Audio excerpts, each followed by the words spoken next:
What's up, guys? I'm here with a deck profile from one of my favorite decks that I've been playing for my whole life, pretty much. I've been playing this deck since high school. It is the Noble Knight deck that I've been playing out. I have both of my locals in the tournaments and in all my for fun games. I have a pretty good streak going with it. This is a really powerful deck, and I am in some of the games I am proxying for the new Link because I am Link ready for it. But this build today I am bringing you is for the regular build that has no links, has no quick play spell that I've been playing in tournaments.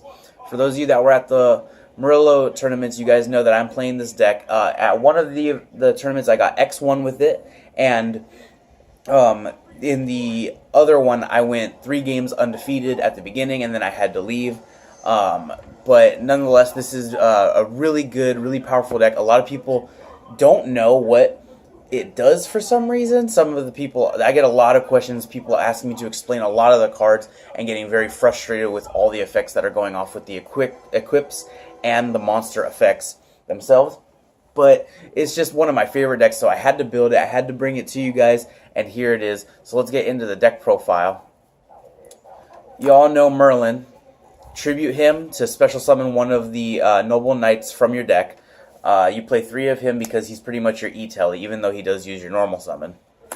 3 Madrat, the best warrior in the deck. This is your going first card. You open one of him and one equip spell, and you automatically get to summon another monster from the deck and get the Boars playoff to search for. There's Boars. Get the Boars search playoff to search for 1 spell and send the 2 to the graveyard. This is a 2-card combo. You open with this and with an equip spell, and you automatically get to go into the rank 5 play, as long as you obviously go uninterrupted, you know. 3 Brothers. I used to play this card at 1 because I just didn't feel like it was very good. But with the way that you have to play Noble Knights now, it's more important to get the bodies that are in your hand onto the field all at once. So you're trying to just like drown your opponent in all these monsters that you can just start beating them up with. And especially because he cannot declare an attack unless you control 3 Noble Knights exactly. So when you have like the Exceed and 2 of these in hand and you summon these 2, you can start beating them down pretty well with it. The other effect is really important, especially when the Link comes out. You activate its effect to target 3 Noble Arms in the graveyard or 3 monsters or a combination of them, shuffle them into the deck, and draw 1 card. So it's pretty much a Daigusto Emerald for the deck. And being that he can target himself in the graveyard, like another copy to shuffle it back, means that you have pretty much infinite resources going with this deck. I've had a lot of my games, I'll show you guys combos in another video. Of course, you guys know that I love to do that. When I open with this and maybe 2 of the other monsters, I can get this and then the other 2 on board to link and then make a rank 4. So this is actually one of the most important pieces in the entire deck. The second most important piece, in my opinion, is probably Gawain. Gawain is one of the lights that while you control a non-effect monster light, you can special summon it from your hand in defense mode. It's really important to get the bodies that you need on board with this deck so you can make your rank 4 plays, and obviously not with this one, but make your rank 5 plays too. And being that he's able to put himself onto the board for free, if you open like a Boars with an equip spell and this, you're automatically set to getting the rank 4 or the rank 5. This deck is really high in it has a really high combo potential to get the cards you need to your hand because there's so many of them, and it has no consistency issues, but it does like to get what it needs onto the board, so it's willing to minus 1 or 2 cards to do it. 1 Gwalchavad. This is mostly for bringing things back like the Gawain.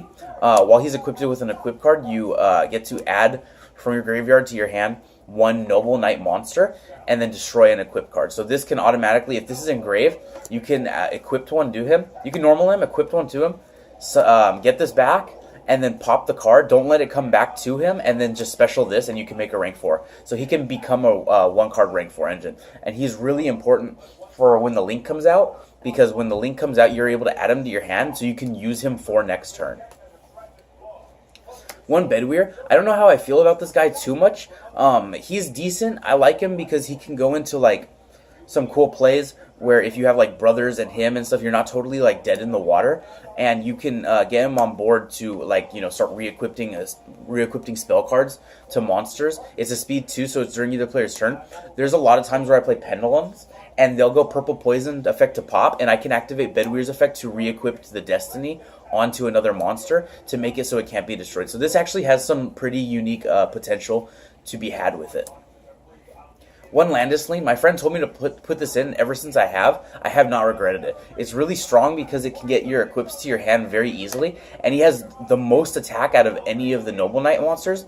And with this deck, attack is really important because when you get this on board, he has as much attack as the rank 4 XYZ. So while he's equipped with the same equip cards as the XYZ would be equipped to, because they can reattach and stuff, he actually becomes just as good as the rank 4. And because he's a level 5, he actually can special summon himself very easily, being that he's pretty much his own like mechanic in the deck. You open like a Boars with a Madraw and like maybe like a BS equipped spell like this one where it can't reattach, and you can get this onto the board, get it onto them, and then you can sack the other monster to get your other level 5 in case you don't have it. So there's some pretty good potential that he has in the deck. I feel like he's really, really strong. One of the what is her name? Gwynnephar. One Gwynnephar. She's obviously, she's my favorite one in the deck because I just really like her, and the fact that she keeps you alive. She has 2 effects. When she's equipped into a dark, it becomes a bitch for your opponent to try to get over it. So I just like the pressure that it can put onto the board. I wasn't playing these in the tournaments, but I just got them, and ever since I got them, playtesting, I've obviously really needed it in this deck. So this deck plays a lot of hand traps because it doesn't have the potential to play as many strong traps because of the fact that it has like 4 or 5 equips going at a time. So you can't really set any cards. So your hand traps are the most important thing in this deck. So for that, we play 2 Ash. I don't like this card at 3 ever because of the fact that I don't like to draw multiple copies of it. I actually really do not, especially in a deck like this where every single card in your hand matters. We play 2 Droll. This is 3 Droll. This is probably the best one in the deck because it takes an entire turn from your opponent. And playing against something like Spirals or Pendulum Magicians, which is obviously the hardest matchup for this deck because this deck is really, really low tier. This is most important because when you take a whole turn from them and you're swinging at them with a 4K beater or a 38 beater, this card puts in a lot of work, being that it'll just stop them completely.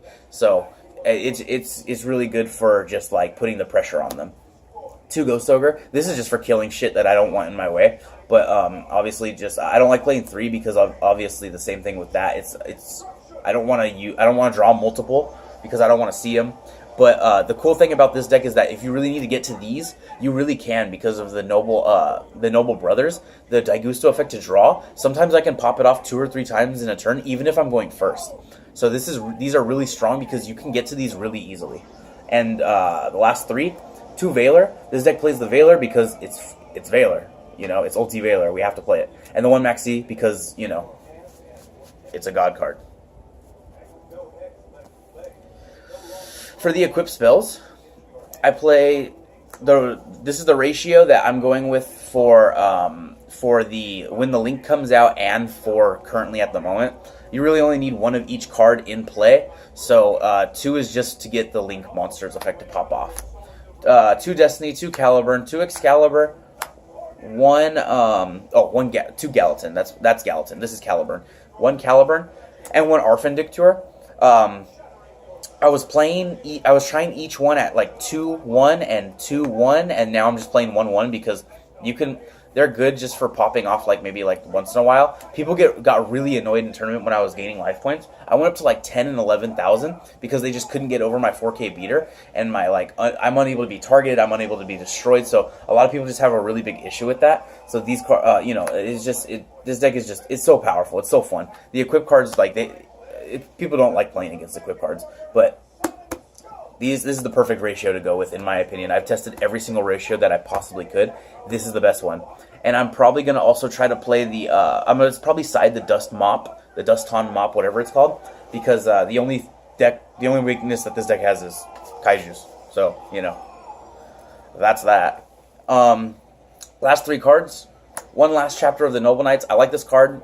When you are in a top deck position, this card can be really clutch. Drawing this to summon like a Madrot and then a card equipped into it, and then you get to pop off an entire play. This card can potentially become a rank 4, a rank 5, or even just like a really good Brothers defense wall play.